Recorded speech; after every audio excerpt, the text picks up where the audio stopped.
గోడలు కట్టాలని ఏం చేయటం మొదలు పెట్టాడంటే ఉపవాసం నుండి ప్రార్థన చేయటం మొదలు పెట్టాడు. ఎంతకంటే కన్నీరు కాల్చి ఆకాశం అందరి దేవుడి సన్నిధిలోనంట అతడు నేలను పొర్లాడుతూ దేవుడి సన్నిధిలో కన్నీరు కాలుస్తున్నాడు. నిజానికి మానవ సంబంధమైన తలంపులతో ఆలోచిస్తే అది ఎవరి వలన అయ్యే పనేటువంటిది కాదు. కానీ నెహెమ్యాకు తెలుసు, నేను నమ్మిన దేవుడు ఆశ్చర్య కార్యాలు చేసే దేవుడు.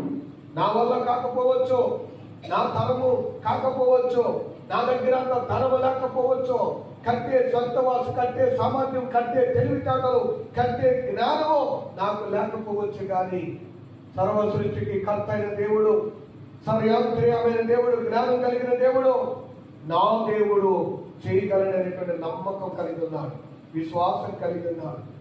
ఆ విశ్వాసంతో ఏం చేయటం మొదలు పెట్టారో తెలుసా? రాజు దగ్గర పిల్లలు పనిచేస్తున్నప్పటికీ కూడా దేవుని ఎదుట ప్రార్థన చేయటం మొదలు పెట్టారు. ఈరోజు దేవుని యొక్క వాక్యం సెలవిస్తుంది, నీ సమస్య చాలా